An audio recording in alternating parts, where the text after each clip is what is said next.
Today I'm going to give you a quick overview of my new 2013 Kia Soul. And if you haven't looked at my channel yet, you'll notice that my channel is basically reviews of electronics items. So I'm an IT guy and I decided to buy one of these vehicles because of the amount of room that's in it and the fact that it is an extremely economical vehicle to drive. But anyway, this is the base model. I decided not to get the fancy schmancy Plus model or the Exclaim. And of course I decided to get a white one. So let's go ahead and hop inside and we'll go over some stuff that this particular model came with. It is a 1.6 liter gas direct engine GDI 4-cylinder engine, 6-speed automatic transmission with active eco system, an electric power steering, 15-inch tires with wheel covers. It has air conditioning, power windows and door locks, AM/FM CD MP3 audio system, Sirius XM satellite radio with free 3-month subscription, free 3 months, USB and auxiliary input jacks, Bluetooth wireless technology, multi-adjustable front seats, 60/40 split folding rear seats, remote keyless entry, cruise control tilt and telescopic steering column, steering wheel mounted audio controls, trip computer. And let's see, it comes with the 10-year 100,000 mile limited powertrain warranty, a 5-year 60,000 mile limited basic warranty, and a 5-year 60,000 mile roadside assistance. 27 miles per gallon fuel economy. Now, I did the crazy thing and I got the nitrogen put in my tires. And one day going to work, I actually got up to 38 miles per gallon in this car. So, you know, your MPGs may vary. The sticker price on my vehicle total was $17,194. And I can't believe they charged me $50 for the cargo net, but anyway, there's the carpeted floor mats. And this is about a week's worth of use, so you can see I've got a little bit of dirt in there accumulated.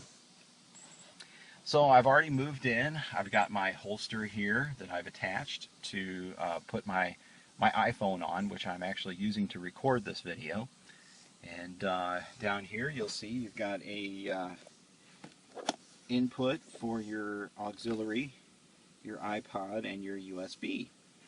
And I've got my iPhone 5 charger plugged into the cigarette outlet there, 12-volt outlet. And I've been using Bluetooth to get music into the sound system, which is actually pretty good. I'm going to go ahead and turn the key on here, which has a red trim there, lights up to tell you what's going on. And there's the system turned on there. And you can hear the engine, what it sounds like when you start it up. Very, very quiet, very efficient sounding. And in a minute I'm going to go ahead and take you with me for a test drive around my neighborhood. I'm actually parked in my yard because it's so stinking hot, and this big old tree here is shading me from the heat. But let's look at the gauge here. You can see that I put 910 miles on it, and after quite a bit of driving yesterday, I got 31.7 miles per gallon. And look at the temperature outside, 98 degrees. And in Missouri, that's pretty miserable. So there you go. There's the thing there. I just wanted to go over some stuff that I really like about it. It's got the slap shift on here, so you can do some manual shifting if you like. When you do the slap shifting, you pull the shifter to the left once you're in drive, and then you can rotate or bounce the thing forward or backwards and do what they call slap shifting, where you can actually shift it manually. And there's no clutch to push down when you do that. Of course, the key, here's the keyless entry that we mentioned earlier. Over here we've got some controls on the steering wheel for the radio, volume up and down, And over here we got our cruise control settings, which I had to get used to the fact that to set it, you push it down. That's how you set your cruise control. And then our active eco is there. You can see that it's got Sirius, MP3, Bluetooth. Again, this is not the fancy schmancy radio. It is the basic radio. I made an MP3 CD that I've got in there right now, and as soon as it reads it, we'll hear some music come out. And it looks like it remembered where I had it yesterday.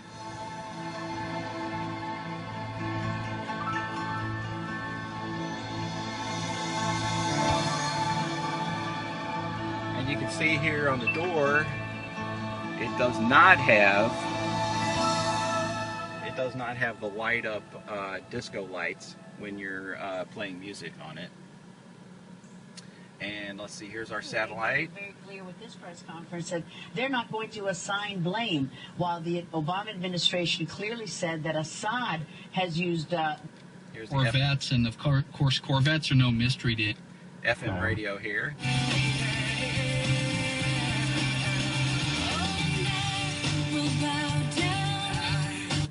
80,000. If we replace those lights with ceiling fans. Okay, so then you've got your controls here for your air conditioning and your front and rear defrosters, which have worked quite well the last couple of mornings. We've had some cooler mornings. As you can see, I've got my my cell phone mount right there, just to the left of the EcoBoost button, and has worked quite well. The glove box here has like a 2-shelf tier thing. It's very cool. You got lights in the front here for your front passengers, and your microphone for your Bluetooth hands-free calling, and a light for the back, and tons of cargo space in the back for a small car. And I have 2 teenage boys, and they say that they are both quite comfortable back there in the back. So both of those seats pull down, and you can put quite a bit more cargo in your cargo space.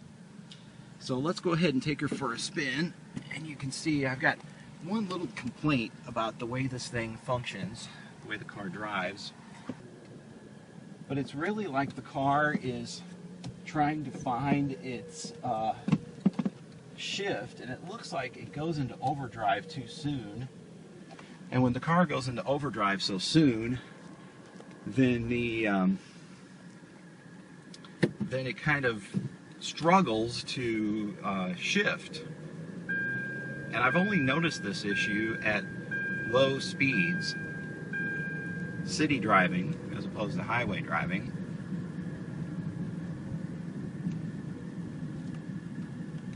Alright, so we're just going to drive around the neighborhood here.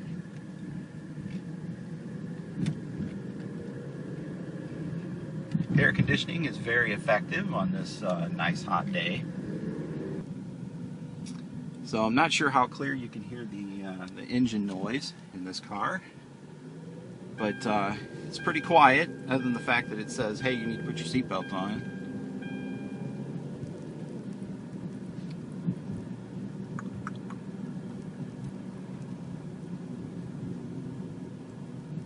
So the issue is kind of like at the point, like, okay, like I'm coming around this curve here, and when I let off the gas, it's almost like the car can't figure out what gear it's supposed to be in at this low coasting speed.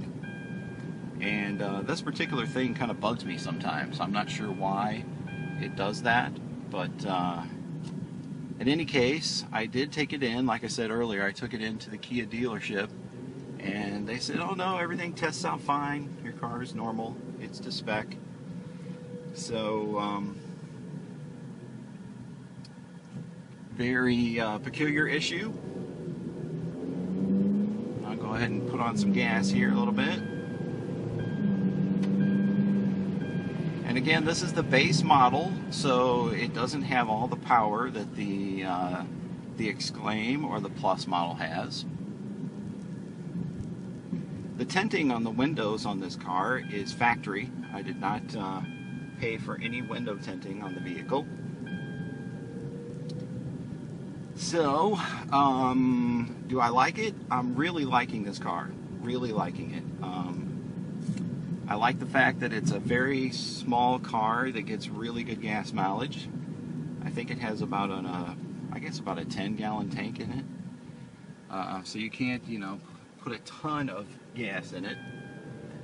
As far as the controls on the vehicle, I mean, it has everything power with the exception of the rear view window adjustment right here.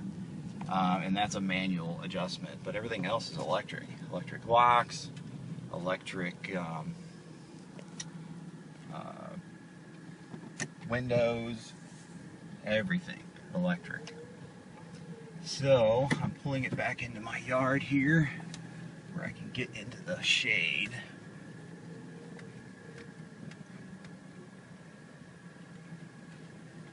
Alright, so there you go.